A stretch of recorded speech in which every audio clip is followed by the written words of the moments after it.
Happy Pride Month, dear listeners. Today's episode is on Michael Witkowski's Lovetown, an experimental Polish novel about queer life in communist Poland. John and I had a great time discussing this, as it was recommended to us by a friend of the pod. It's a work of fiction slash reportage slash almost sociological study about a group of queens and their lifestyle of cruising straight guys in parks, who they refer to as grunts. Witkowski portrays this life as one of a pursuit of glamour and fantasy, balanced on one hand with the risk of such a lifestyle, as well as its coexistence with the crushing reality of communist Poland. We touch on issues of identity, experimentation in fiction, and of course, literature in translation. Don't forget to give us a follow on YouTube or Spotify. We can also be found on Blue Sky at Infinite Library Pod. We hope you enjoy the conversation.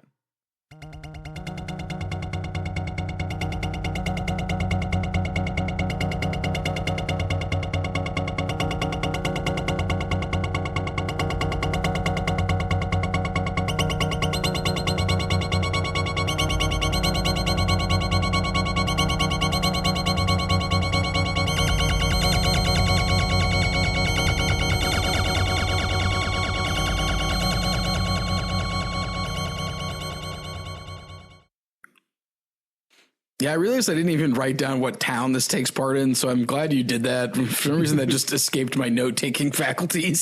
So it felt important because I was trying to get a handle on, like, yeah, is this like a big city? Is it a medium-sized city? Yeah. Yeah, like, especially just not knowing a ton about Polish geography or culture. Right. Yeah, thinking that they loaded the map texture in for Warsaw and the rest was an abandoned blank skybox. So, well, you know, I hate to say it, Ben, but when I think about Poland, I just think The Witcher. Yeah. This is one of this whole time I was reading this book, I was like, "Where's Geralt? Where's the Witcher going to show up?" Yeah, given this book, they would just end up cruising the Witcher, and he would just kind of be into it. Here I go again. Yeah. Yeah, they'd be like, "Wow, that grunt sure was strong and had a big sword for some reason." Two swords, Ben. One for monsters, one for men. Yeah, you know, I've had a copy of The Witcher since my brother gave it to me many years ago, and I still have not read it. Just because I don't. What's the deal with The Witcher? Like, is he cool? Like, I don't really understand the appeal of The Witcher at all, to be quite frankly honest. Like, I'm not saying it's bad. I just don't know why people are intrigued by The Witcher. Well, I mean, the main reason why people are intrigued with it now is because there were all those games, and at least the third one was very, very good, or was thought to be at the time. But I mean, I have not read the whole series. I think that a big part of why they got popular, they kind of, I think, got popular around the same time as Game of Thrones really took off over here. And so people were kind of looking for more dark fantasy, and they're not doing exactly the same thing that George R.R. Martin is doing in A Song of Ice and Fire, but they have a similarly kind of cleverness to them, where they're sending up tropes of kind of traditional heroic fantasy. Now, typically Martin's doing that in a way that's kind of more tragic, whereas Witkowski in The Witcher tends to be mining more humor from it. That sounds appealing. Kind of gallows humor, but it's the twists tend to be comedic. Or they're kind of just taking things like kind of to a point of dark absurdity where it's almost like a little like Warhammer 40K-esque. Again,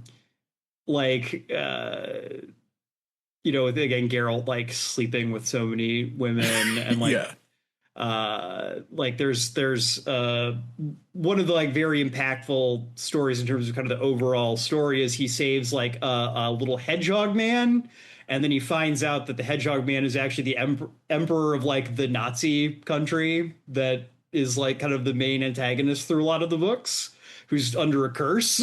Oh wow. Because he's Geralt, he's like, I fixed it. Pay, money, please. That sounds more appealing because I for some reason assumed it was the same kind of like grim, dark, like real politic Game of Thrones stuff, which I don't find to be that interesting. No, but I'd say so. There is kind of a dividing line in the Witcher series. From what I understand, again, as someone who has not totally finished the series, and I'm not sure when or if I will. There are, I think, 2 short story collections, which are more episodic and tend to kind of start with from the standpoint that, we're gonna do like a twist on kind of a traditional fairy tale, and it'll be like a little darker, it'll be more kind of like traditional Grimm's fairy tale-esque, and then instead of the woodsman showing up and getting his shit rocked, Geralt shows up and fixes the problem. Mr. Fix-It, yeah. Typically through like kind of a clever twist on the original conceit. Now then there's the series of the actual novel series, which is a lot more focused on kind of I guess what you would call a somewhat more traditional fantasy plot, where he adopts a mysterious young girl and has to teach her to survive in, the world. And, it softens him up as a character as he learns to bet on fatherhood. And those lead then into the games. Oh, okay. So, I mean, I like the short stories. The novels didn't really feel like they gave me a great reason to like read 6 novels, right? But the short stories are fun. They're very like kind of Conan-y in that like you can just kind of pick one up, read it, put it down. Because my brother gave me that book a while ago, and since we're naming various Polish literature that we have or have not read, that's definitely been one of them. That's the only Polish literature I have read. Yeah, besides what we're talking about today. Yeah, which is Lovetown by Michael Witkowski. Guys, it's the Pride Month special. Ben, drop I'm coming out. I want the world to know. Yeah, we're here. We're queer.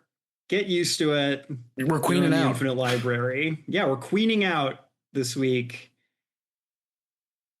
in the Infinite Library. I'm your host, John, the gay one. I'm your host, Ben, the straight one.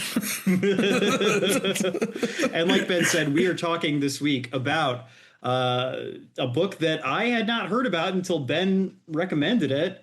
And yes, that is Lovetown by Michael Witkowski. Came out in 2005. This is a Polish novel. Some would say it's the first queer novel written in Polish, in the Polish nation and state.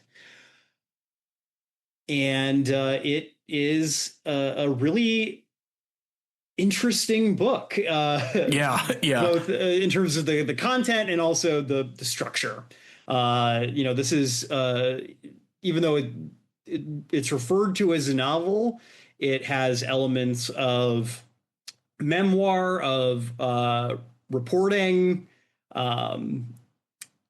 even like I would say kind of some amateur anthropology, we could say. Yeah, definitely. And the lines are a little hazy in terms of like what is like the actual experience of, the author himself is kind of one of the main characters is a version of himself, relating other people's stories. that are at least partially based on stories that he actually did hear or receive from people he knew over the course of writing this book.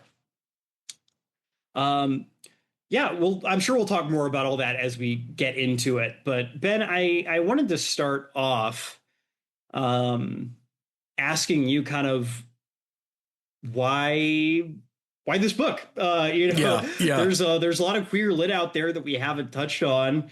I was curious, what, when you heard about this book, made you think it would be an interesting fit for the show and specifically for the Pride special? Well, so this was recommended to me by a friend of the pod, Aiko, because we were talking about just queer lit that we had read. And I'd mentioned we had read on the podcast Nightwood by Juna Barnes, as well as Notes of a Crocodile, which are, an example of queer modernist and a very important queer book for Taiwan. And she'd said, you could always read Lovetown, which I had never heard of. And she was like, it's a story of the communist queers basically versus the emancipated queers in Poland, sort of bridging the divide between communist and post-communist Poland. And one of the reasons that I thought it would be good for this pod is because, one, like, we like to read everything. That's sort of the vibe.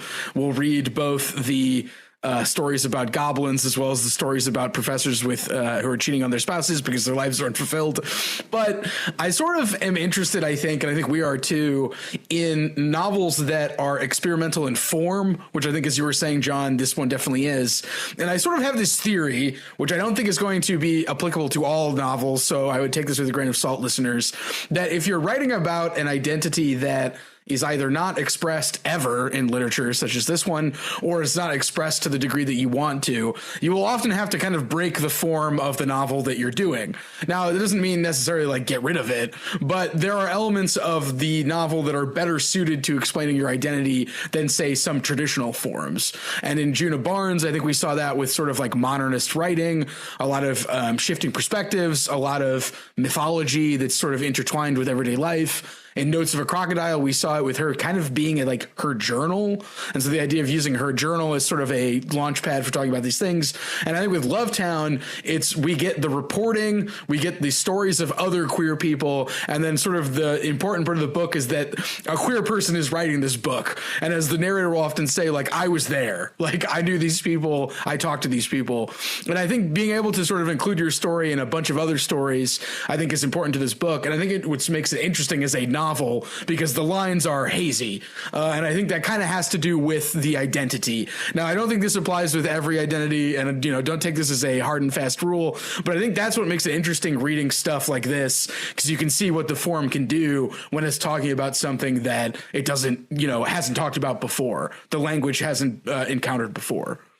Yeah. I think that's interesting, Ben. I don't have like I don't know how rigorous we want to get into trying to like pick apart this theory right now. But I definitely think that you're onto something in terms of when you're trying to do something, like you said, something new, something radical in terms of what you're portraying. I think that breaking or warping the form you're working in is a way to make that happen. I don't know necessarily like where these lines get drawn, but I definitely think that given sort of where literary fiction even was in 2005 when this book was written, maybe it did feel much more important to really bend that form out of shape. Now we have so many more experimental and traditional novels written from a queer perspective.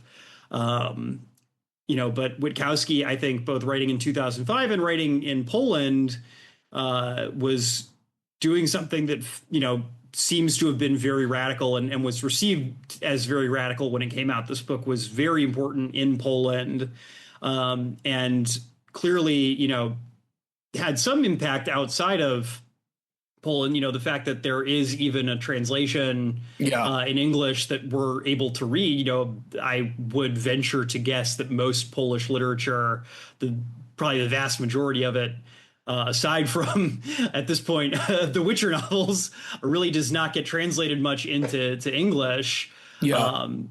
So this book was definitely received as important, both, both there and abroad. I think that there is something here too with maybe playing around with kind of realist conventions. This is a post-Soviet novel. I definitely found myself thinking at certain points in this book about Soviet realism in a way, sort of the attempt to bring art into the hands of the everyday person and give them the tools to describe their lives. That socialist realism was, in its best mode, an attempt at. And I think there's something here in terms of this attempt to provide what feels like a very true account of the subculture's life and the lives of the people within that subculture in a way that both is exposing in a way, it in that way I think we've talked about with novels in the past where it's not telling you to point at the freaks, even though there is, like, this book is very raunchy. It's very it's very in your face. But it always keeps compassion for these people front and center. And it's trying to help you understand who these people are, especially kind of in the twilight of their lives in a lot of ways. But it's also, it's also an artistic move. It is very artfully written. The language, at least in this translation, very, very good, just from like a sentence by sentence level. I don't know, like, kind of how much he embellished as he was working, but he's clearly a very talented guy. So I think there's something there, and I'm rambling a little bit now. So I'm going to cut myself off. The other reason, John, that it's the Pride Month pick is because I think this is one of the most explicitly sexual books we've read, whereas Nightwood and Notes of a Crocodile are a bit more restrained. This is just, this is like, at one point it tells you like how you'd go about to pick, like, cruise a guy at a beach. If you were going to like a nude beach, like, here's how you would cruise somebody. And it basically tells you how to do that as well as what happens. Because as you were saying, John, it's sort of like celebrating this life as opposed to just exposing it. Yeah. I when you brought that up in our pre-show conversation, I hadn't quite made that connection right away. And I think that both of the other kind of queer books we're comparing this to or reading it in parallel with right now are books that are being a lot more discreet about their content, I think, for reasons that both feel similar and different. I think, Judah Barnes is writing at a point where, it's the love that dare not speak its name. I don't even know if we formally had like the word lesbianism yet when Judah Barnes is writing. And side note, T.S. Eliot had her take some of the explicit stuff out even. Even that was censored. But anyway, there wasn't like a word. Yeah. Obviously, Notes of a Crocodile being written, in a very different cultural setting. Where some of these ideas are, were still kind of percolating and finding acceptance, and these communities were developing. Whereas 2005 kind of Europe, people know about gay people. Right. I'd say that, Ben, this is kind of a point where we were both alive in 2005, even if we weren't in Poland. This really, to me, is 2005 kind of feels like a point where in America, it felt like queer rights really made like a big push. It's a couple years, we're in the middle of the Bush years, which I think, created a backlash towards queer rights that then, built momentum and then, obviously came to not fruition, but came to some kind of a head with the gay marriage decision during the Obama years. And I think that this book is kind of trying to figure out, like, what does it mean to be gay in 2005? And, particularly what does it mean to be gay in 2005 in a country that has just undergone a decade of rapid and often traumatic change. Yeah, definitely. I feel like we're kind of circling on the outside right now. I want to get into the book proper because I feel like we could talk kind of around it all day. That's a good point. I feel like let's get into it. So if I do have a critique of this book, it is that the structure is interesting, but I finished it and I was like, I don't quite get why it's laid out the way that it is. Yes. Yeah. Because I would say there's largely two parts. There's the part where the narrator goes to visit these two aging queens, and it's sort of written kind of like a reportage style. And then the second part is the narrator going to a nude beach to sort of basically cruise, hang out at the beach, and talk to some of the fellow queens. And then the second part kind of opens up into just multiple stories of various queens. Just like, here's a story from this character, here's a story from that character. And he actually added more stories in the book because when he wrote the book and it came out originally in Poland, it was, as John had said, kind of a stir. And he had friends and people calling him up and saying like, oh, you're going to have to include this story in the book, at which point he added more of these stories. And then we got that edition translated into English. And as you were saying, John, I feel like it just kind of opens up into a bunch of stories and there isn't kind of like a lot of narrative closure, if there is any real narrative at all.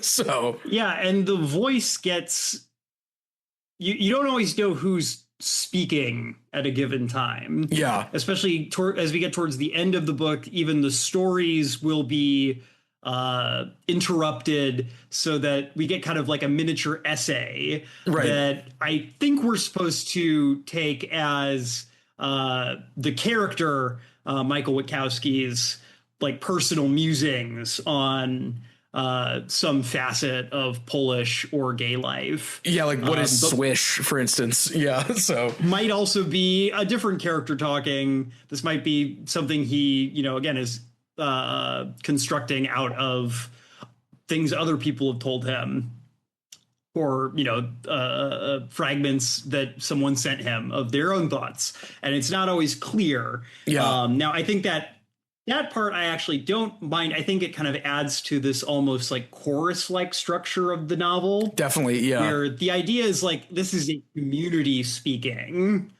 rather than like one character like encountering others and narrating for them. It's kind of supposed to be a large number of voices kind of talking in and out, around and over each other. Yeah. With Witkowski kind of stepping in here and there to give us a little bit of grounding. Yeah, a quick quote about that from the beach section. As the other visitors, the young ones, frolic in the dunes like kittens with soap bubbles, I carefully rearrange my blanket, take out my lotions and cigarettes, and beckon some old chanteuse to come over and keep me company, but not for the reason she thinks. I entice them for their stories. I want them to become my storytellers like the ones in Pasolini's Salo, and every day they'll tell an even more perverted tale for the state, standing at the piano in front of the burning doors. It's a gay Decameron I'm trying to turn out here. Yeah, so the book opens with Witkowski going to meet these what he refers to as old queens, which we'll probably get to his taxonomy of queens at some point. We should. One of my favorite sections of the book is his kind of genealogy of types of queens within kind of the Polish gay scene. I didn't want to take a minute before we get too much deeper. So in the translator note, they did mention that queen here is a translation of Polish word, I think, which is pronounced ciota, Ciota, which is apparently a variation on the word for aunt. Yeah. So maybe like a more literal translation would be like auntie, but for the sake of transposing this into kind of Western gay speak, we're using queen. And one thing I was struck by is the way that a lot of the gay archetypes, I guess, that this book is dealing with felt fairly familiar. Yeah. And that's something I feel like I find myself wondering, like, how much of this is maybe the translator trying to make these things familiar to us so we can understand what he's referring to, and how much of it is kind of maybe there is almost kind of a gay monoculture that somehow was kind of crossing the Iron Curtain in a way. I think those questions about boundaries are something I think we're going to come back to. Well, yeah, and without getting too into it, I do think he sort of speaks at one point about like the idea of gay people in Poland being more globalist at the time than straight Polish people. And I wonder if that has something to do with it, but we can save that for later. Absolutely. Yeah, no, that's a huge part of it. And I think, we're definitely going to get there. I definitely want to talk about the way this book uses language at a certain point, because that is very relevant there too, I think. So we kind of meet, he's going to meet these two quote unquote old queens, which are a specific kind of archetype he will return to again and again, and really kind of the core archetype that this book is dealing with. Yeah, in a lot of ways. So old queen, these people are like in their like mid to late 50s. They're really, he describes them as very like past their prime. They're kind of fat, kind of gross looking. He talks about their apartment being a little shabby and like the paint's peeling and that kind of stuff. Yeah. And so but that kind of gets us to, I think, one of the big core themes of the book, which is the fact that these people, from the outside, they appear very drab and kind of weird and maybe a little gross, but to put it maybe in cliche terms, they have a very rich inner life. Yeah, it's fantasy. They have a fantasy that they sort of like invent and take part in. Yeah, it's a type of queerness that I feel like you don't see in the same way as much anymore. But it again, it reminded me of kind of like the type of representations of gayness you'd see in like a period piece about the 50s. Yeah. Someone who, they're a gay man, maybe they have a partner, maybe they don't. They live, somewhere in New York, and they love the opera. They don't dress particularly well themselves, but they know what a beautiful ball gown is. Right. They know glamour. They might not be glamorous, but they know glamour. And I feel like it's, and again, this maybe gets into kind of these themes about assimilation and capitalism and consumerism that this book is dealing with, but it feels like something that is kind of less current anymore because of things like Instagram and kind of the need to have like a brand. You can't kind of have this rich fantasy life in the same way, or you don't need it maybe. Yeah. The implication that we kind of get through these people telling their stories is that being gay in Soviet era Poland was both it was an impossible profession. Right. Yeah. And it was this thing where they knew what they wanted, and at some level it's almost shocking how, in some ways, easy it seemed to be to have gay sex in Soviet Poland. Yeah, well, especially when they talk about the communal bathrooms, which in their sort of fantasy life, they transform from, they call them cottages or tea rooms, but they're really just sort of like a trough that everyone would pee in. And a lot of the action would kind of happen there. Yeah. And there's this quality where these people kind of know who and what they would like to be. They want to be glamorous, or they want to be beautiful. Maybe some of them want to be women. Definitely need to talk about that at some point. Yeah. But there is not like the language, almost like they understand that they're attracted to men, that they want to have sex with men. But what that means is kind of harder to pin down in like a sustainable way. And that's before we even get to the secondary fact, which is they live in a satellite republic of the Soviet Union. Right. All these people are broke. They cannot get like the beautiful clothes and, expensive consumer goods that they would like to have. And so fantasy is how they make up for it. Yeah. I have two quotes about that. One, we're going to talk about how maybe they would like to be women, but at one point, Witkowski says they don't want to be women at all. They want to be swishy men. That's how they like it, how they've been their whole lives. Pretend femmes. To actually be a woman would be beside the point. What's exciting is the pretending to actually satisfy their imagination would be. But satisfaction isn't a word in their language. The only words they know are hunger, frustration, cold night, wind, and come with me. And then to answer your point as well, under communism, everyone talked all the time. We had nothing. The shops were all empty. So what could we do but make things up? And so the idea that, like under communist Russia or in communist Poland, fantasy was kind of all they had. And this sort of the thing that they commit to. And it sort of is like the structure of their lives where they can be swishy men. They can have glamour and they can gossip, because we get a ton of gossip in this book, which I also love. Oh, yeah. And that adds to the choral element because, there's not this sort of like material support. And as you're saying, an impossible profession. We're never given the two old queers.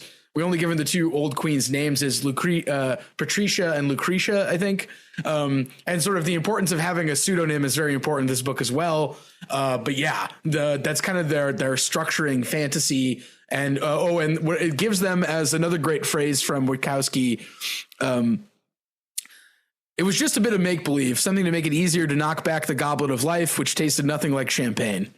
So the goblet, being able to knock back the goblet of life, I think is why these people live the way that they do. Yeah. No,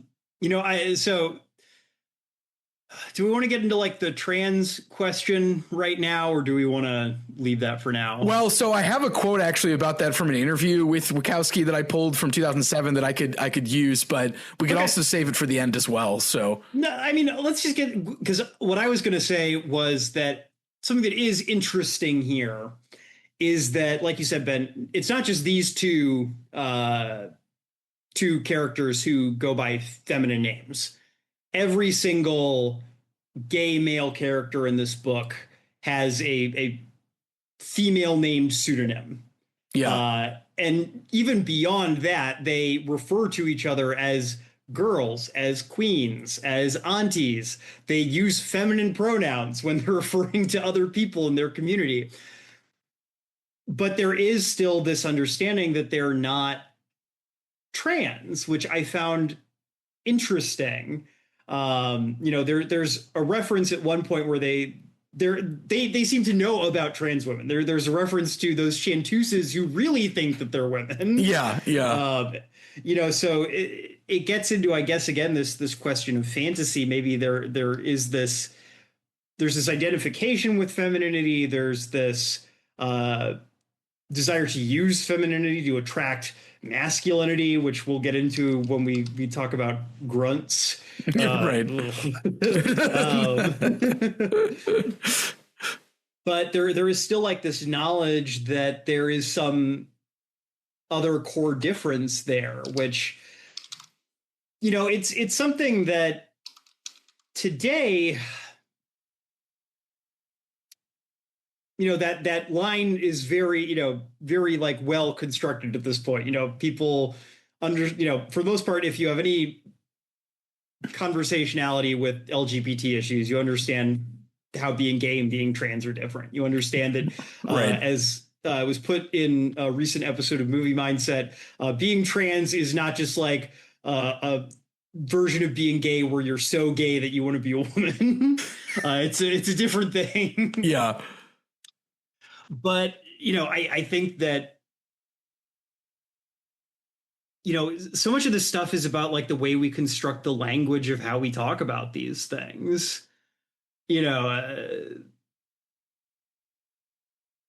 I'm struggling to find a deeper point here exactly, but it is just really interesting the way that the way that these things are understood in 60s, 70s era Poland. There is still this knowledge, but there's not quite the language to describe it yet. And the way that we see that kind of evolving in this book, I think, is fascinating, even if I don't have like a deeper point to make about it. Well, and I think the sort of conflict is, well, we're not conflict, but maybe we could say like rift, like you were outlining. Witkowski focuses more on the rift between these queens and the emancipated gays who present themselves differently, and we could talk about that. But I think like the difference between like the queens who can are trans and the ones who aren't. Witkowski mentions at one point in an interview, this is from 2007, where they're kind of asking him about like his popularity with the book. And he says, the old queens who remember communism well, they still cherish those traditions, but the youths don't follow their lead. In this sense, Lucretia and Patricia's world is ending. I suspect that in the future, queers will function on the basis of full-on cross-dressing and sex changes. I hope that this will influence the Polish culture, that will finally get infected with Almodovar, Sarah Kane, vice, filth, that will rid itself of the cult of good, sublimity, and the Polish mother. So I think like from Witkowski's point of like kind of like the future, it's like, yeah, maybe, the people in this book will actually become trans and live as women, but the sort of and he's aware of that, I think, but I think in the book, it's like the sort of rift that he's focusing in is that sort of like old communist, this specific subset fading as a result of just, Poland becoming westernized, or, global capitalism coming to Poland, as well as just, like the old ways kind of falling away. Yeah, I mean, there is a question here, I think the book is aware of this. How much of this is kind of macro socioeconomic factors, and how much of it is also just like the march of time. Right. Again, by the time we meet Lucretia and Patricia, they are not like having sex with 20-year-old twinks, Right. They wouldn't want to. But B, they're old. They're old. The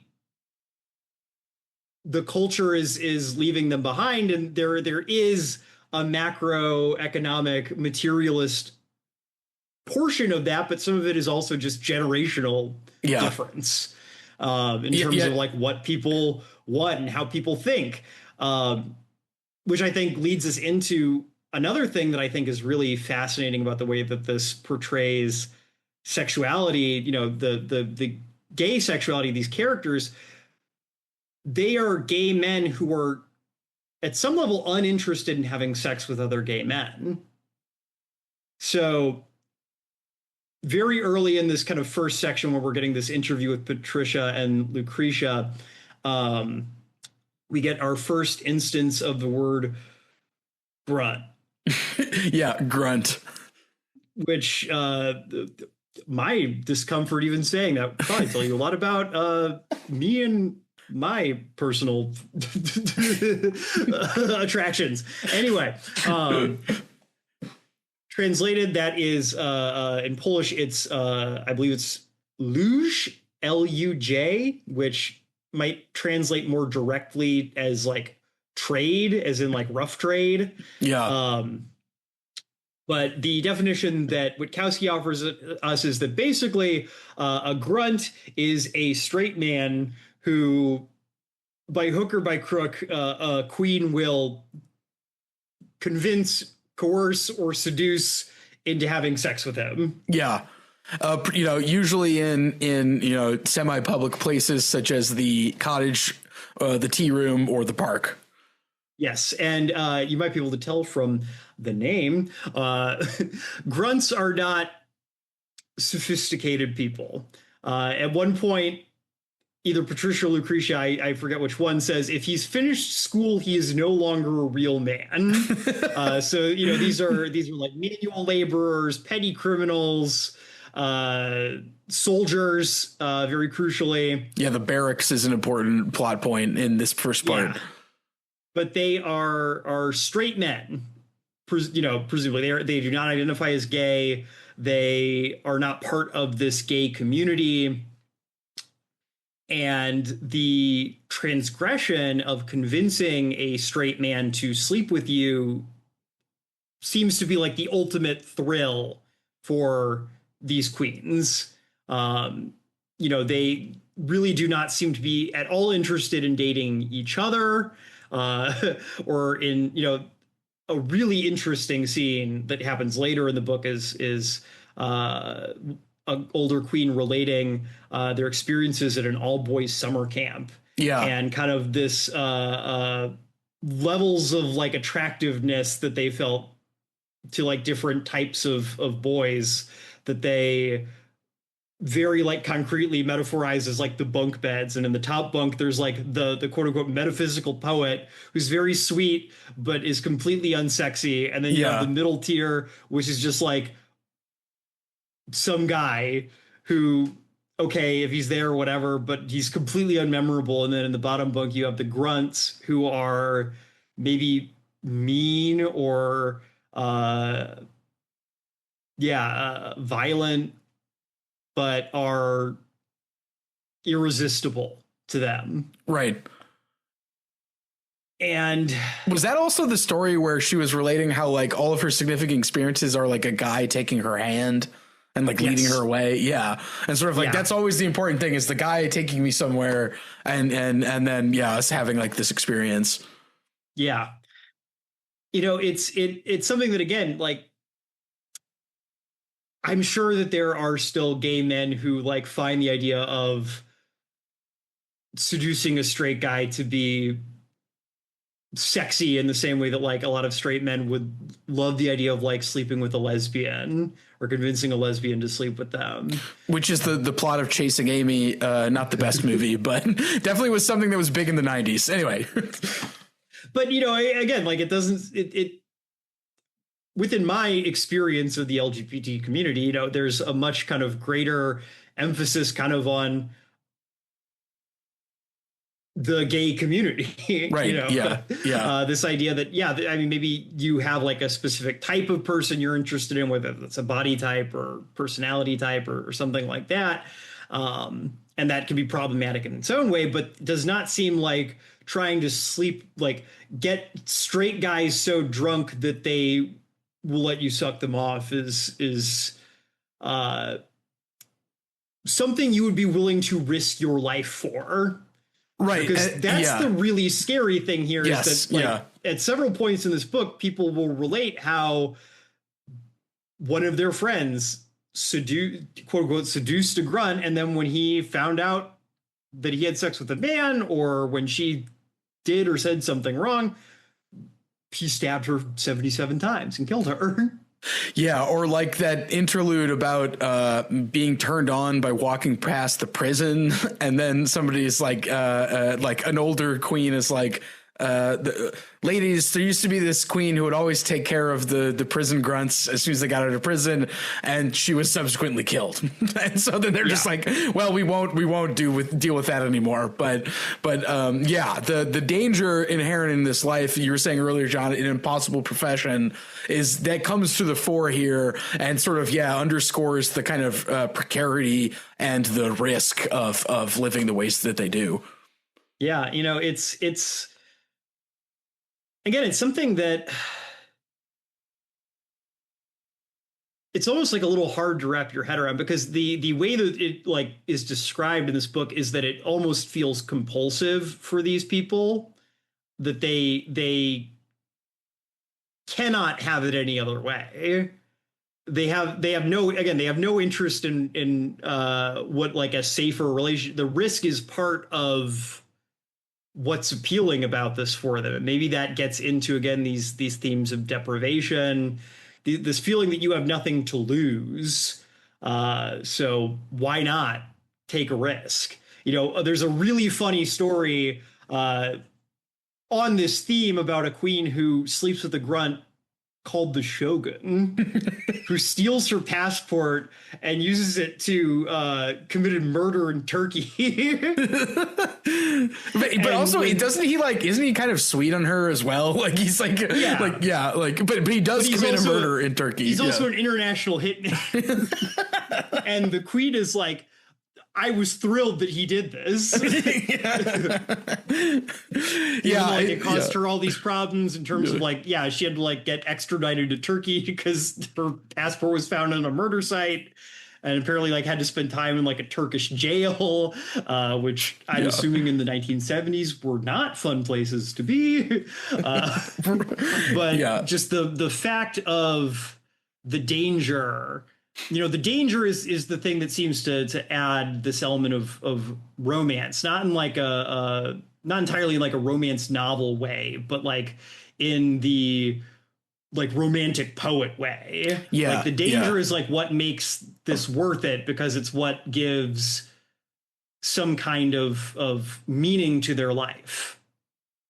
It's like, it's the risk. And it's also why they prefer to, as they say, like do the cha-cha-cha, which is when they play up the swishy elements of them so they can turn the straight men on. And that's part of the act. Although in a similar vein to a hilarious story, I did love that Witkowski included the story of the one queen who just asks straight guys if they want to have sex in like a straightforward way.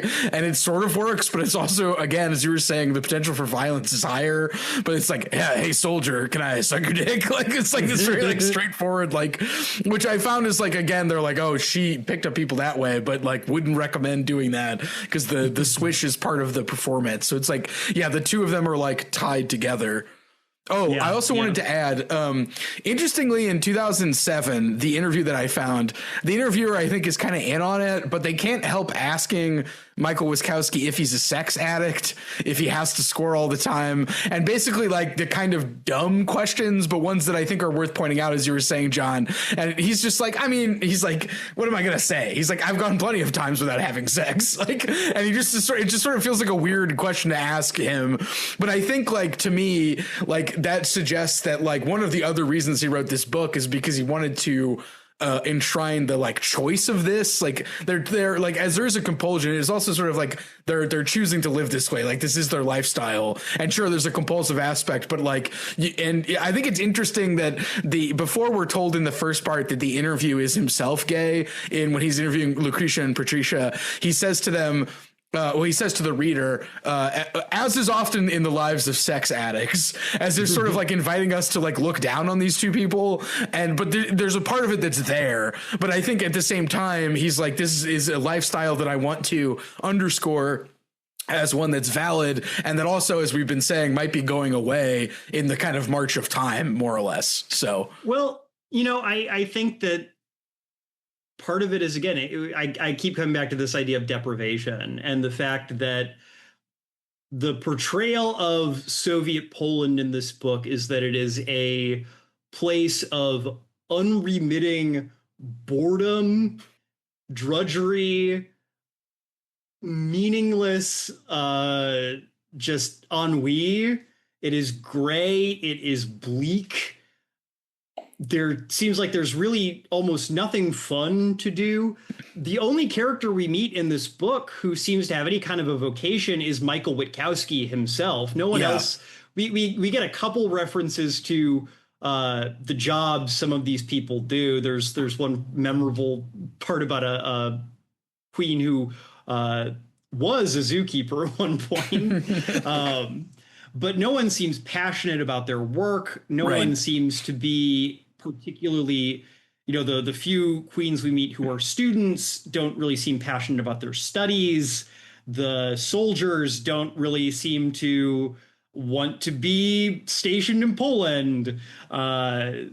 everyone feels like they're stuck. There's references to like when the nude beach. The reason the nude beach is kind of the gay, it's the Fire Island of Poland, is because it was apparently incredibly hard to get a passport. And so you could really only travel internally. And so, you had to make do. And so you had to like save up before you go there. Like they talk about how you think about going there like all year and then you'd finally go to the beach. But yeah, so. Yeah, so being gay becomes this act of rebellion against a state of affairs that is asking you to labor endlessly for no reward. Yeah. And I think that's why, that is something I found myself a little two minds on, is the portrayal of communism in this book it's not flattering. Right. I don't know what Witkowski's like personal politics are off the top of my head. I'm guessing he's probably some kind of left liberal. But, the Soviet Union did have problems, and, a big part of that was due to mismanagement and imperialism. It's not like it was because the Soviets were Saturday morning cartoon villains who just wanted people to be miserable for no reason. But it does show that there is something that, in in the human spirit that refuses to be tamed. Yeah. I guess that if Witkowski's trying to show something inspiring in these people, it's that it is this refusal to conform. Yeah. Something I find interesting in this book is that, again, despite the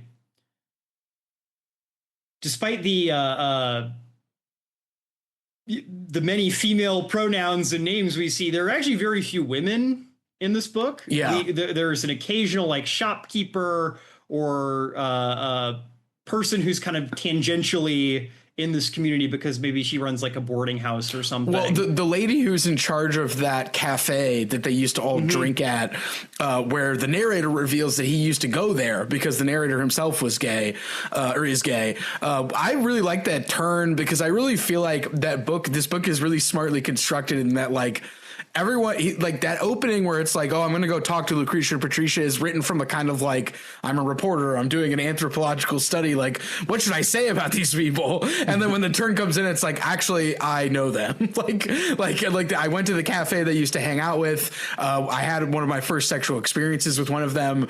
And there's a great line where he's talking about that, where he says, like, as he was a young person, hold on. Oh, yeah.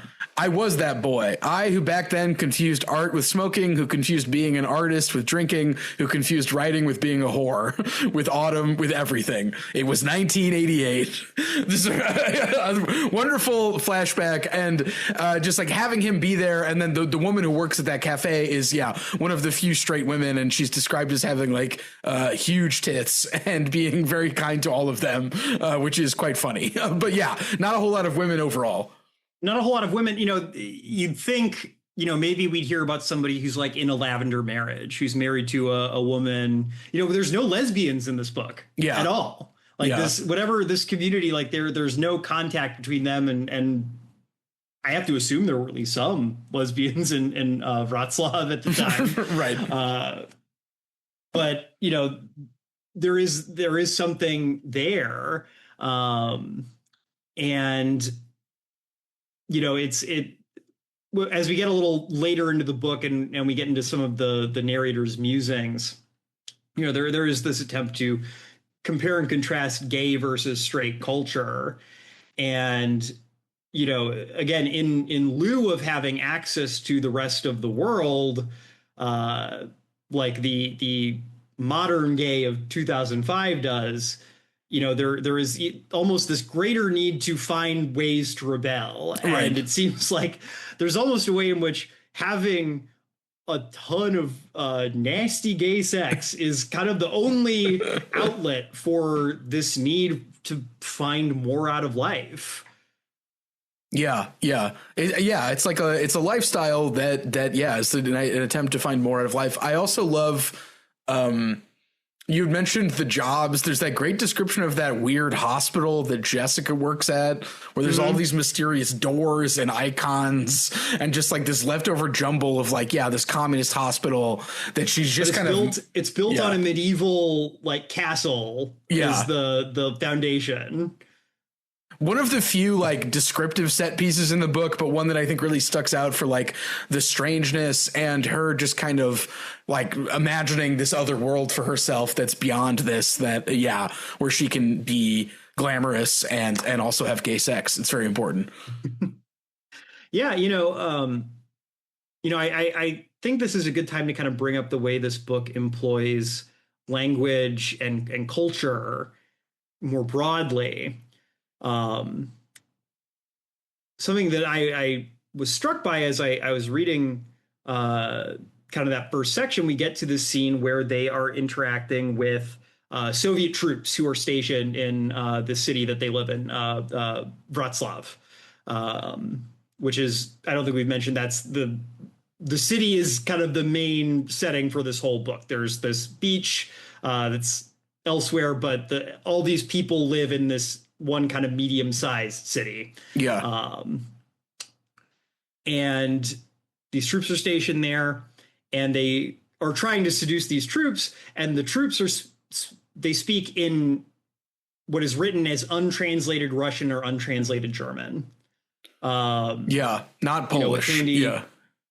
Handy footnotes so you can understand what they're saying, but they're not speaking Polish. And then there's other bits in this book where someone will pull out some French out of nowhere or German out of nowhere just to kind of put a flourish on something that they're saying. There's even a pun that I really would have liked to have known what it was in Poland, where someone says like homo is wolf to homo, which is a pun on the Latin phrase ego homini lupus, man is wolf to man. And I wonder how that was rendered in the Polish, if that was rendered in Latin or if it wasn't. But and there's references to the fact that these people are very cultured. They are watching Pasolini films. They're listening to Agnes Collard. They're into opera. They also quote Polish literature as well. They quote Polish literature. They, I think in a passage you quoted earlier, Witkowski references de Sade. At another point, he references how everyone at a certain point was reading this French play, Les Liaisons Dangereuses. So these people are, again, despite working very what seems to be very menial jobs, despite not appearing to be particularly well educated on the outside, despite kind of not having the ability to even kind of carry themselves in the world as kind of like chic or cultured people, in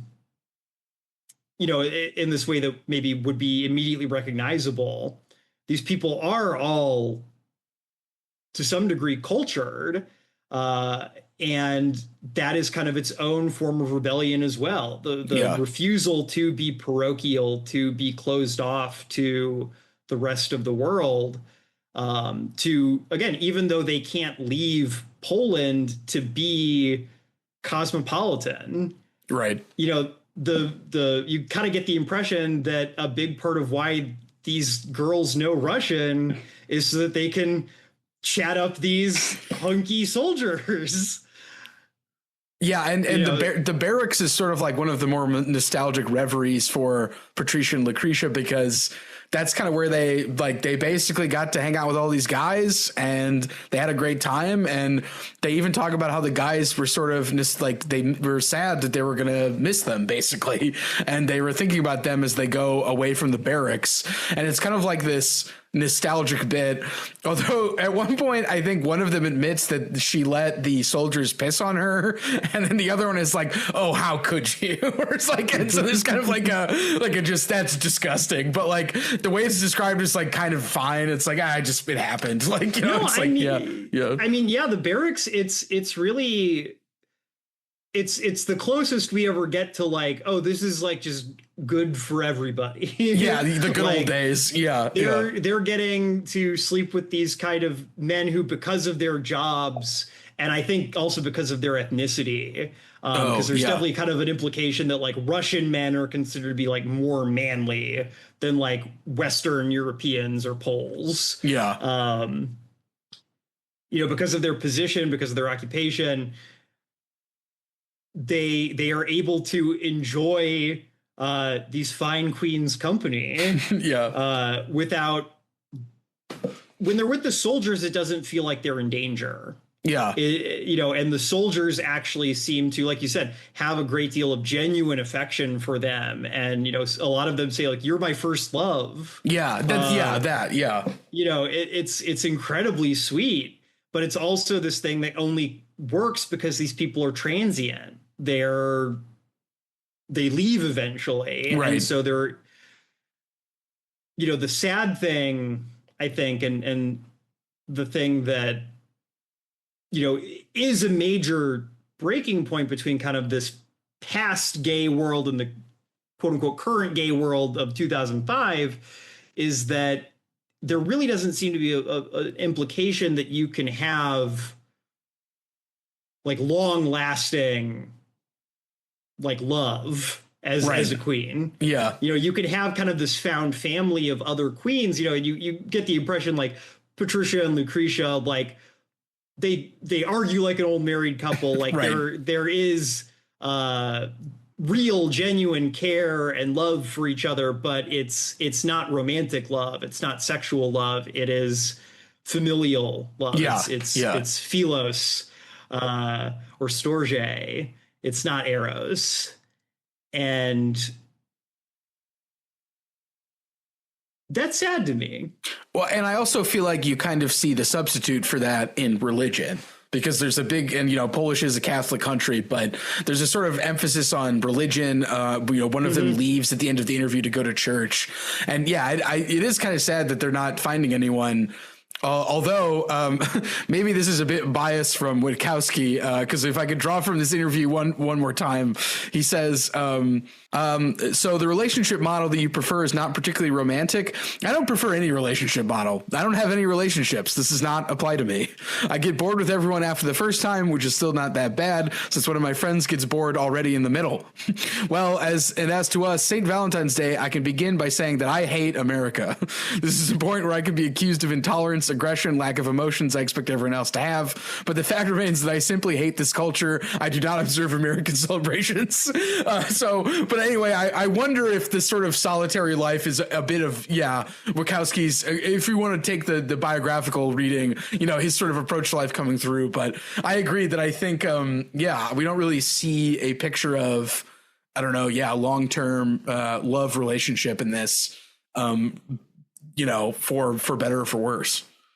Yeah, you know, again, it's something where I guess it feels different to my experience. You know, I guess in Witkowski's taxonomy, I'm an emancipated queer. You know, and obviously, you know, there's still plenty of promiscuity in the LGBT community. Believe me, I just had a friend of mine showing me some messages that they got on Grindr recently. So, you know, there's still like some strain of this in you know, the gay community. Yeah. But, you know, I think that again, maybe I'm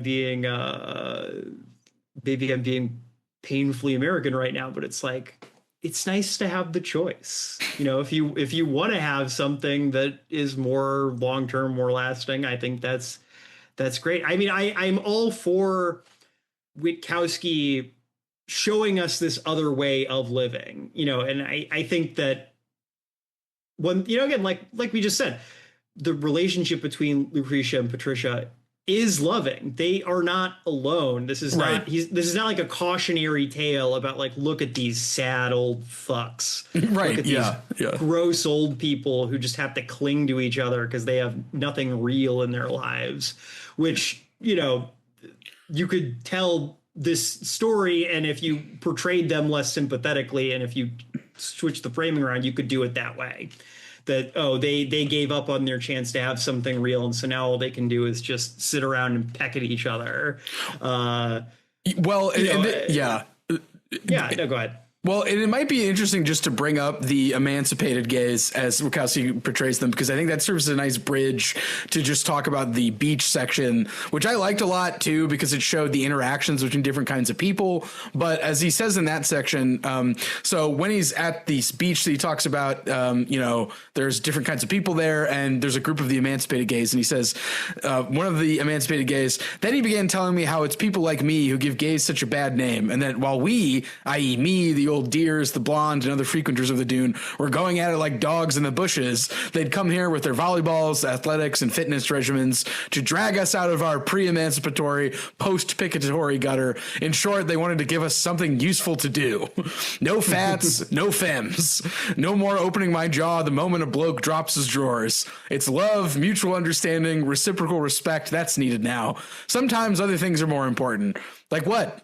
Friendship, intimacy. And you can tell that he's like a little skeptical talking to this guy, but he's also just kind of like, I guess that's where the tide is turning, is towards this. And I think I think it's, if we're being fair to, I think the reading of Lucretia and Patricia, it's like, yeah, they have each other. Maybe if it's not, like you were saying, it's more Philos than Eros, but they're not, alone. And I think like when he goes to the beach and sees the emancipated people, it's like, this is a different lifestyle that is about, securing rights, about getting public acceptance. And it's less of a sort of fantasy lifestyle that's like, dependent on danger. And I find the interactions between him and the emancipated gays to just be really funny, because he's constantly like, I'm going to have another beer. I'm just going to sit over here and have a smoke. And these fit guys are going to basically play sports, and they're going to do their thing. I'm going to do mine. But yeah, when we get into the taxonomy, I believe he calls the activist gay the least sexy variety. And yeah, there's also kind of a weird bit in that section where he talks about like he puts it as the LGBTQQ advocate, as like a type of gay who, I think, that the description very much matches the type of person you were just referencing in that passage, Ben. Yeah. And I found that like a little off-putting, because it's like, again, it's the only point in the book where kind of the rest of the LGBT community is kind of brought up at all. And it seems like Witkowski is like almost a little dismissive of the idea that like, oh, there's something that could be found in different kinds of queer people commingling and working together. Yeah. Because he is so interested in, and I don't know how much of this is Witkowski, the actual person, versus Witkowski, the character. Right. I don't want to cast aspersions on him, but Witkowski, the character, at least, is so enamored with kind of this romantic lifestyle, this kind of like gay banditry that he feels is like getting pushed out to the margins of society. Like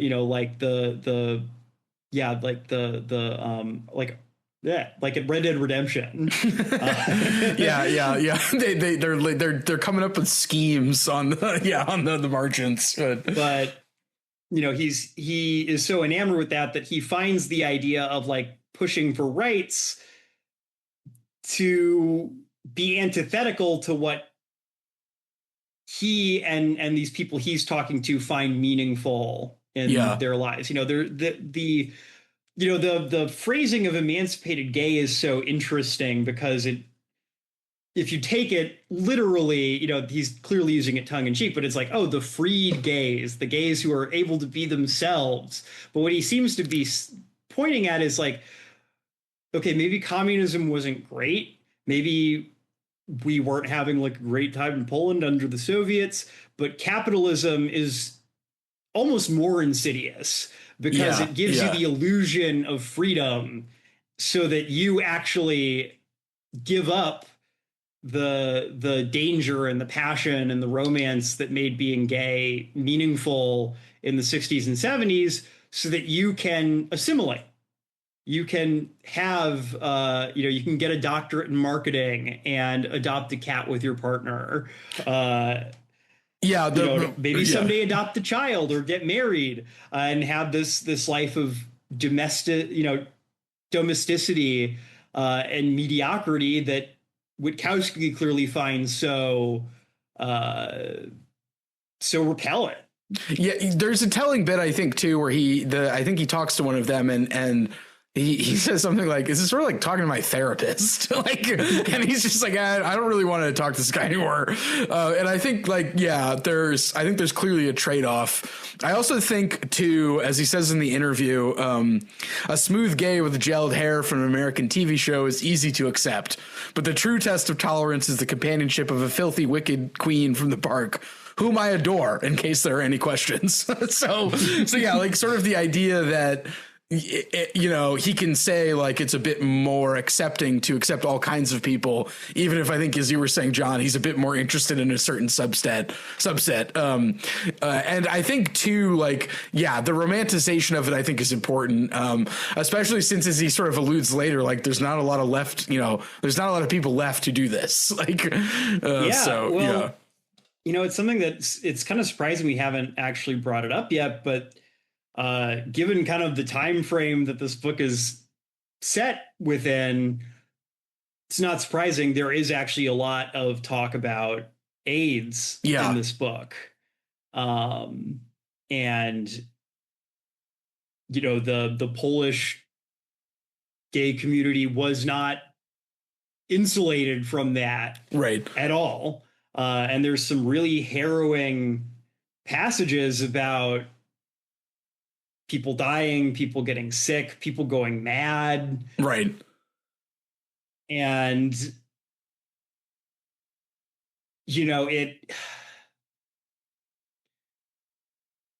it's something that,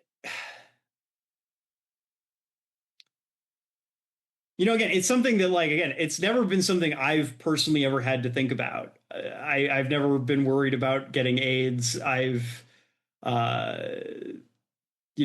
not saying it's never been a problem while I've been alive, but like, as long as I've been part of the community, as long as I've been out, even before that, really, I feel like even when we were like, you and I were like, maybe like in high school, like we knew AIDS was a thing, but like, it seemed like no one, you didn't really hear about people getting it anymore. Obviously, we weren't at this point like we were in the 80s where it's like, oh, it's an epidemic, like it's a plague. It's killing, hundreds, if not thousands of people around the world every year. And, now we've made even further strides from there, with things like PrEP. And, there's even more exciting therapies and treatments for HIV, hopefully on the horizon, if we don't let RFK Jr. destroy them. And it's something that, it's impossible to read these passages without thinking about the queens who are murdered by their lovers. Yeah. It's part and parcel of that. And I don't think Witkowski like romanticizes getting AIDS or like makes it seem glamorous or something like that. I don't know how you could do that, especially if you lived at a time when it did not feel like a solved or settled problem. Well, and when he does touch on that, it's sort of with a kind of like I need to talk about this because this is like the grim flip side kind of what happened, and and it's sort of done well. And he spends the narration is very close to Jessica's death, one of the queens who dies of AIDS, and it spends a lot of time being with her in her last moments that I felt was kind of like the sort of like, if it wasn't the sort of tale of the cruising gone wrong, it's a kind of like like, yeah, I need to be with her in this last moment, basically, to kind of give these stakes to the story. Because I think when a lot of it is kind of fun and like, you know, check out this lifestyle of gay banditry, you know, there are very real stakes as well. And he spends time depicting those. So, yeah. And, you know, the AIDS sections, again, they're really harrowing. You know, even the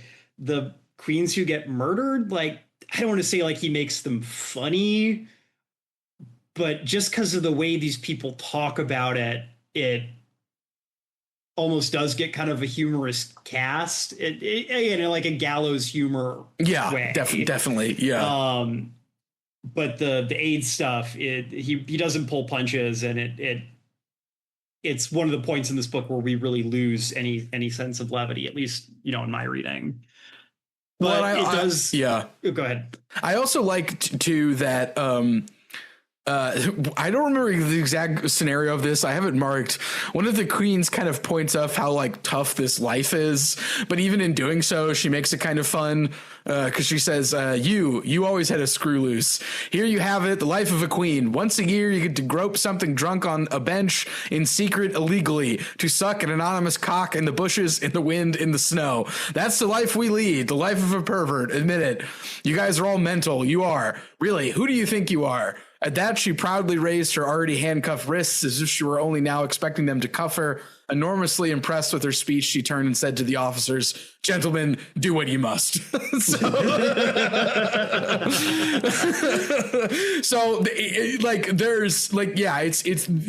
It's important to show what AIDS did to this community. It's important to show the violence that happens, but also there's kind of like this is just part of the life that they lead. So, yeah, well, I mean, I think that it also it's part of that question of this transition that Witkowski is fixated on between kind of the heyday of this scene in, like, we'll just say like the 60s and 70s, and then kind of where he is now, writing this book. And I really hate the thing people do a lot in America where we act like all the good gay artists died of AIDS. And so that's why, like, there are a bunch of like assimilationist queer people now, is because all the cool ones died of AIDS in the 80s. That's frankly a horrifying thing to say. Some people like saying that for some reason. You know, obviously we did lose a lot of really amazing artists and thinkers to AIDS. I don't want to discount that either. But, you know, again, it's something that for me, I've only ever read about. But that is like, there was a whole generation of mostly gay men who just aren't here. Yeah. And, you know, there's that scene, there's a quote you pulled here in the notes where they're describing the old queens are kind of talking about the state of the modern gay. Yeah. You know, they say all the old queens have either been murdered or don't go out anymore. Who is that little puppy supposed to take as her mentor? How is she supposed to learn? Where are the textbooks? Girls like Baker's Roma and me? Why, we had to learn from the ground up. We were trained with Uterina and Putanga, Culinaria, Zither, all the old mistresses of the art. But the young queens now, they don't realize that if that lad really had been a grunt, not only would she have never had a chance with him, but he'd have landed his fist right on her face. They don't understand that you just can't say things like that to grunts. Grunt couldn't care a rat's arse about our Brabant laces. You walk up and immediately train your eyes on ground zero, then without a word, you open up the grunt's flies, and Bob's your uncle. But this one, with her body contact and all her requirements, only reciprocal, though, I'm telling you. Uterina must be spinning in her grave. Yeah, and for a little bit of context, somebody pretended to be a grunt to see how the modern gays do it, and she's talking to somebody who asks her if she prefers skin-on-skin contact, as well as other sort of like priors. So yeah, they basically like reads off like his Grindr profile to her before attempting to initiate contact, and yeah, he's very like soft boy coded, I guess. Yeah. and it's something where, again, I don't think the book's ignorant of it. I don't think he doesn't deal with it head on. I don't think the way that AIDS ties into this transition that happens. With capital. And again, it didn't just happen in Poland. It happened here too, where this kind of freewheeling lifestyle suddenly becoming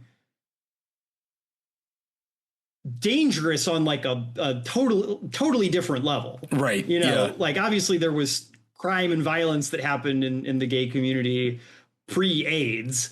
But AIDS it's different. It just is. It changed the calculus. And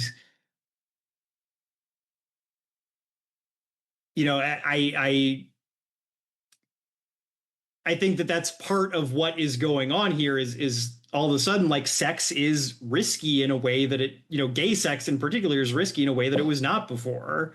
In the same way that, straight people didn't have this kind of hookup culture for a long time because of you can get pregnant at any point. Right. Obviously getting pregnant and AIDS not the same, but there's consequences in this way that for the queens, there can be consequences, but the consequences are part of the game, even if they are fatal. But right. AIDS changes that calculus. Yeah.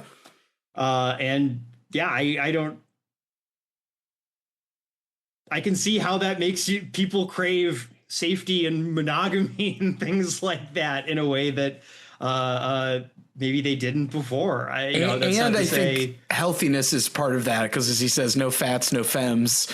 Like, we're all going to be given something useful to do. So, it's not a straightforward like good bad thing, right? And I know I'm being the emancipated queer right now and waving my pride flag with the triangle and the intersex symbol and the black and brown stripes and da da da da da.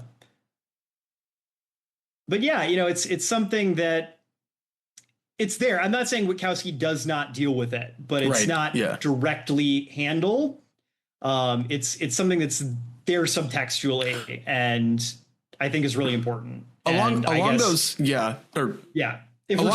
we're talking about the gayest book we've done, it just feels really important for me. I just feel like it's really important for me to really hammer home like the AIDS stuff, because it just feels like something that kind of is getting forgotten in a way.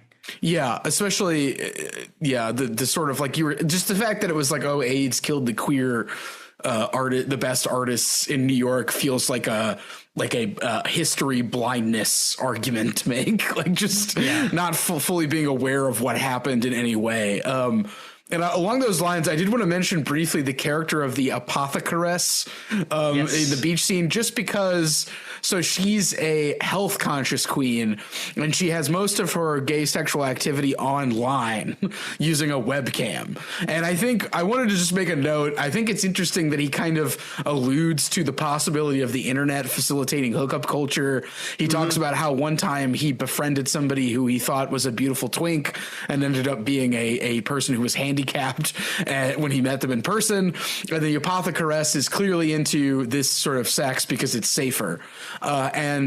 I just recently read Dennis Cooper's The Sluts, which also came out in 2004.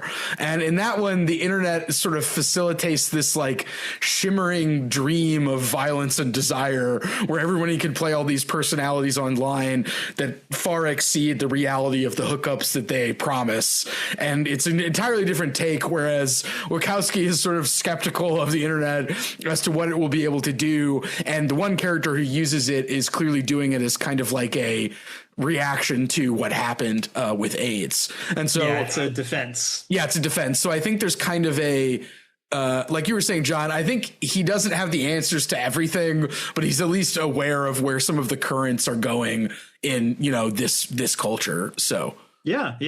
I mean, in a lot of ways, I was struck by, I was saying before we started the show, like I was hoping to have time to do a little bit of reading on kind of contemporary gay issues in Poland. I unfortunately did not have time for that.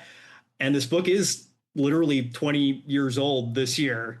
But I was struck, a lot of the contemporary stuff still feels very timely in a way that I found a little surprising. Yeah, definitely. Maybe that's just the slowness of some things in culture. Like that, the essay on the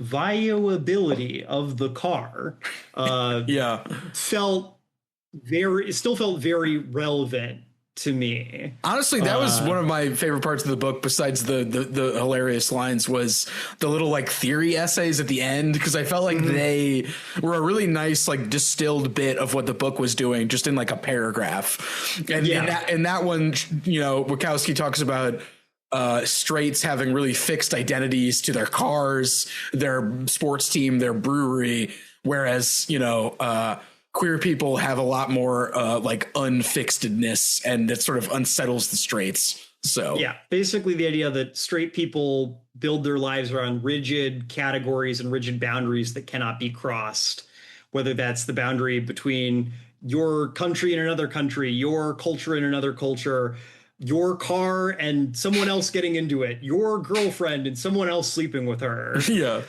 Whereas queers are much more comfortable with ambiguity, performativity, cosmopolitanism in this way that brings all those harsh boundaries into question. Right. Yeah. The idea is that the promiscuity of the queer makes straight monogamy look silly in retrospect.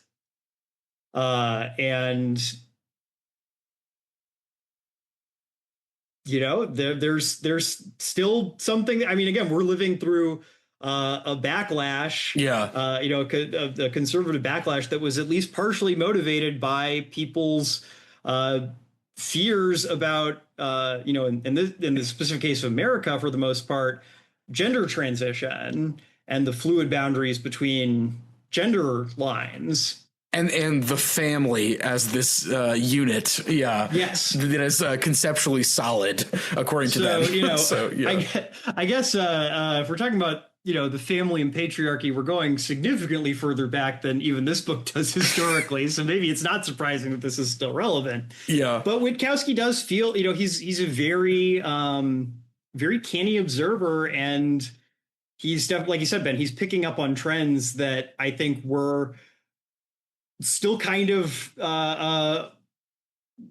living through the working through of them. What I want to know is what is Michael Witkowski, is he on sniffies? What does he think of sniffies?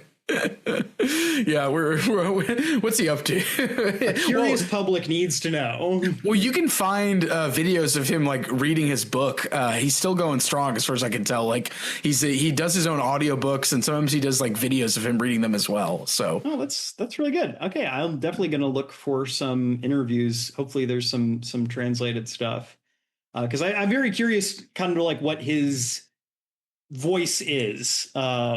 He has a very strong, again, from what I can tell from the translation, obviously, seems like he has a very strong voice as an individual. And so I'm wondering if I'm always curious if that carries over into people's speech.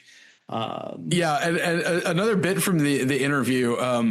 So the media hype around the book in 2007, I do feel very good with it, even though it's exhausting. Of course, I don't find all of it appealing. For example, the last night spin discussion on gays was conducted in a manner I can't stand, a manner which in the novel is represented by a group of liberated gays from Poznan, bandying political slogans, brandishing those keywords, gay marriage, adoption rights, emancipation. I felt out of place, but I decided to take part in it because I wanted to promote the book.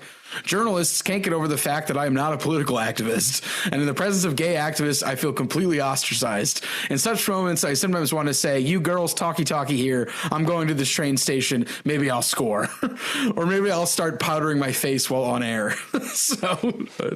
You know what? I actually really like that, because I feel like that answers some of the quibbles that I've brought up over the course of this review, which is, Witkowski, he's not claiming he has all the answers. He's not claiming that he's an activist. Yeah. I think that that's something that, particularly here in the States, we've really gotten. I think it's a big problem that we expect authors to be activists, and anything that an author produces that touches on themes relating to identity or themes relating to politics, which really, all art does if you get down deep enough, expecting them to have definitive and positive statements to make that you can read.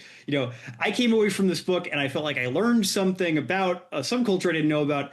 I feel like I'm having interesting new thoughts about queerness and I don't feel like I came away with this. I don't feel like I've been like politically educated. I don't feel like I've had a moral lesson given to me. I've been given something to chew on, and maybe I will produce thoughts that will have positive political valences. But that's not Witkowski's point here. He's making art. He's not doing activism. And I think there are a lot of writers writing in America today who could stand to read that passage and consider what they really want to be doing. Do they really want to be making art, or do they want to be doing activism? Right. Because some people can do both, but most people can only do one at a time. Yeah, and I think along those lines, I like that the book kind of anticipates that. There's a section where a queen calls another queen who is not Michael and says, and explains why Michael wrote the book. Because he thinks the grunts will read it, that they'll be moved by our story and feel sorry for us and kindly offer to let themselves be sucked off. They'll say, so much for fuss over that cock of ours. Well, here you go, Michael, have a go.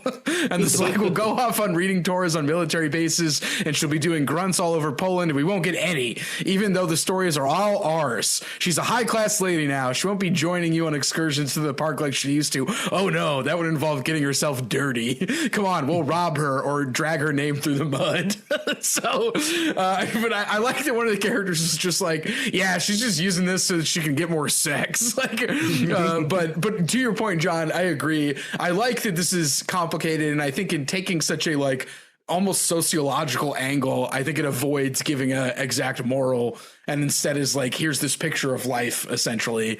What do you think about that? I think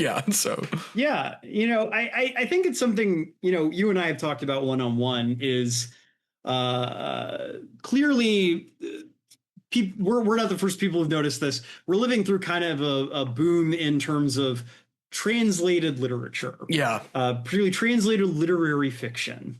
And there's been a lot of ink spilled, most of it bad, on why that is. And obviously this book was written, significantly before kind of this current boom we're living in. Maybe we can, again, I want to chart this genealogy at some point. This is being written around the same time Bolaño is starting to come over to the United States. So maybe there is something there in terms of kind of this first wave of translated alternative seeming literature making its way into the English language book world. But, I think that a big part of why that is happening and why that is popular with a certain type of reader, of which, I think you and I are somewhere in that category. Right. And a lot of the people we talk to about books are in that category. It's the fact that, the United States publishing industry has been so thoroughly optimized, right, that you don't get, there's so little comfort with messiness, with maybe doing something that's a little too ambitious, or gets a little big for its britches, or doesn't quite know what it's doing. Yeah, or can't be reduced to a moral either. Yeah, or can't be reduced to a one sentence summation. This is a messy book. It's baggy. Despite the fact that it's only 300 pages, it feels flabby in spots. But that almost feels intentional.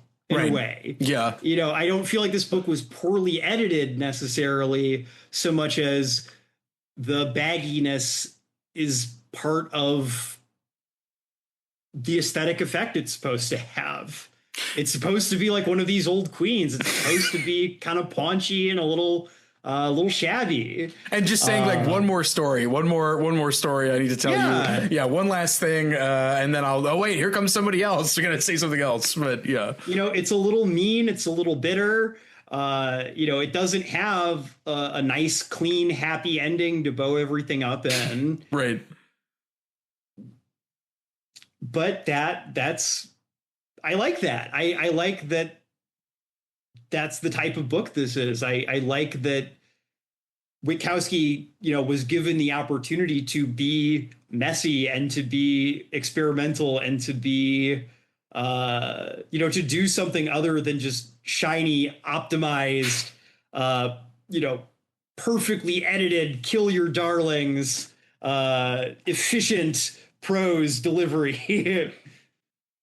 Well, yeah, and I think too, it sort of circles back to my opening question, where I think like I like that stuff because I feel like it can capture its subject better than the optimized, you know, book talk ready, say like, yeah, content delivery, if you want to call it that way.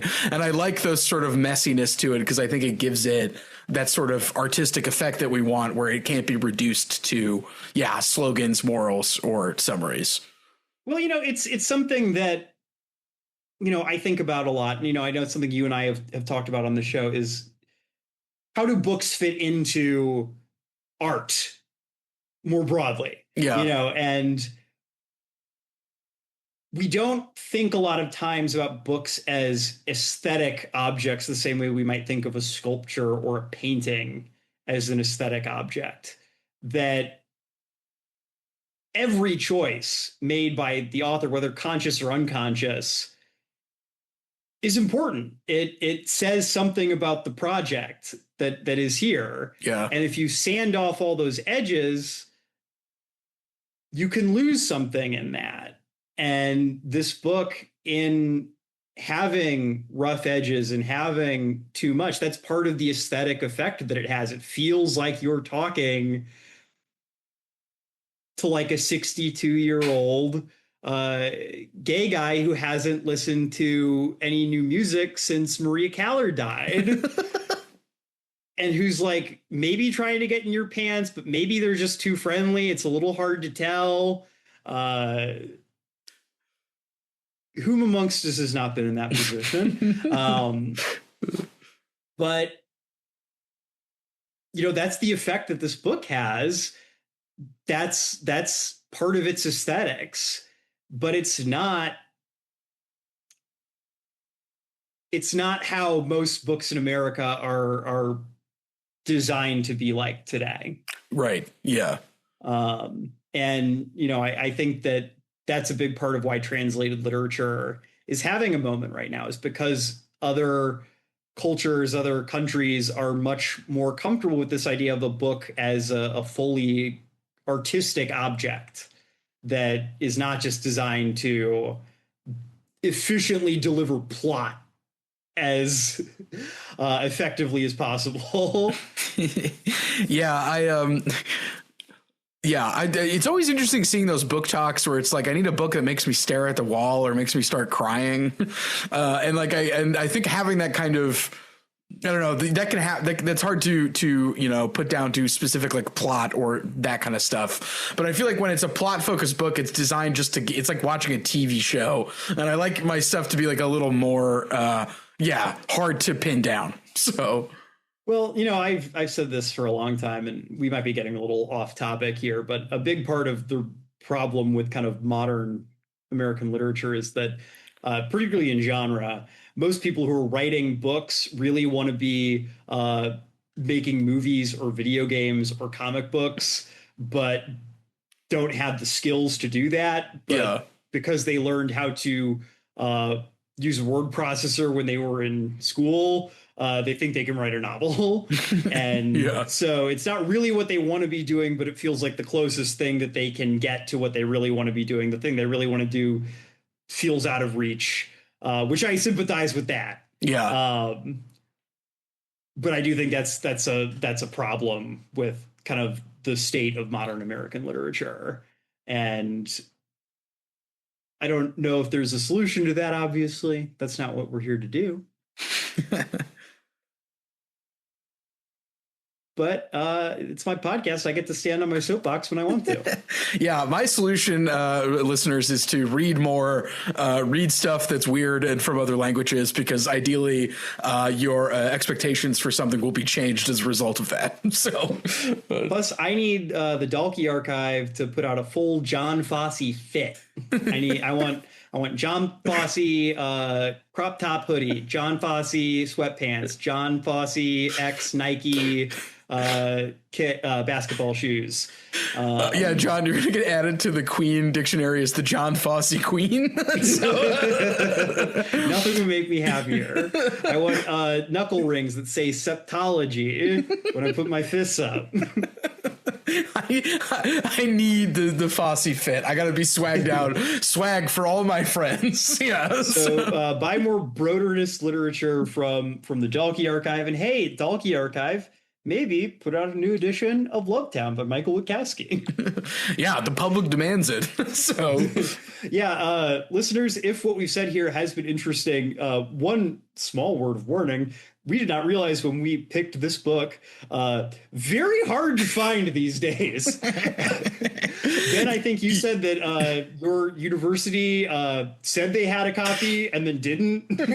Yeah, and they didn't tell me. I just looked at it. It was like I didn't even get a notification. I just looked at my request form and it just said book lost, and that was it. Like, the university I work at also do not have a copy. None of the local branches of my public library had a copy. I didn't try interlibrary loan because I didn't think I was going to have time to.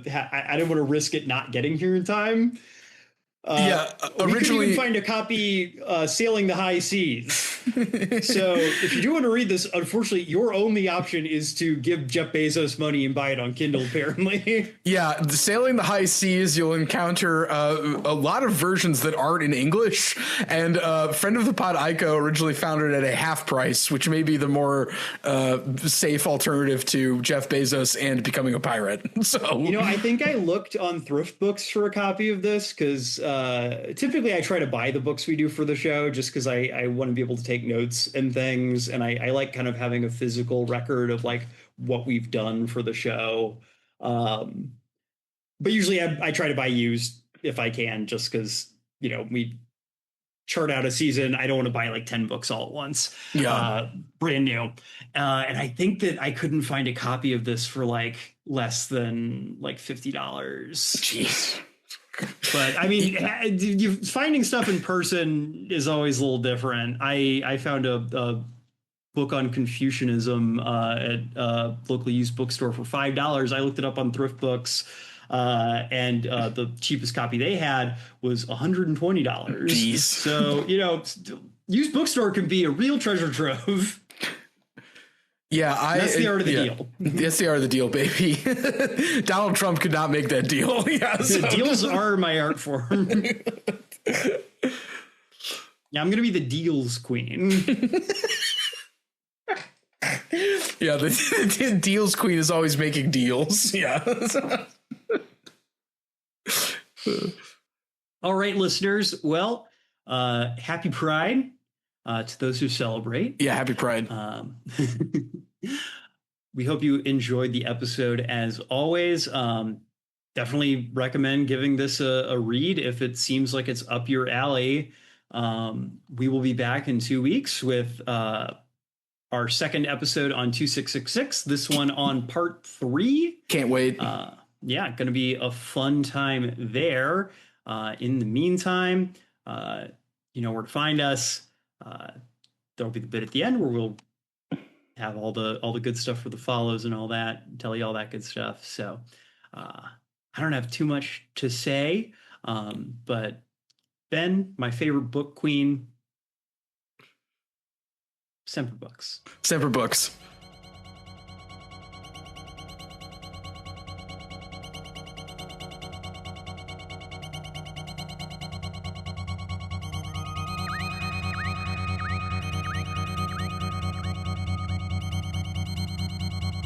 Thank you for listening to The Infinite Library. If you liked our show, we hope you'll subscribe and leave us a review on Spotify, Apple Podcasts, or the podcast app of your choice. It helps us a lot. If you want to follow us on social media, we can be found on Twitter, Instagram, and Blue Sky at Infinite Library Pod. If you'd like to contact our team directly with episode ideas or feedback, you can email us at infinitelibrarypod@gmail.com. Our intro music is by Amos Legend in the Forest of Mayhem. Our outro music is by DJ Daggy Diggs, and our logo was created by Lars Noir.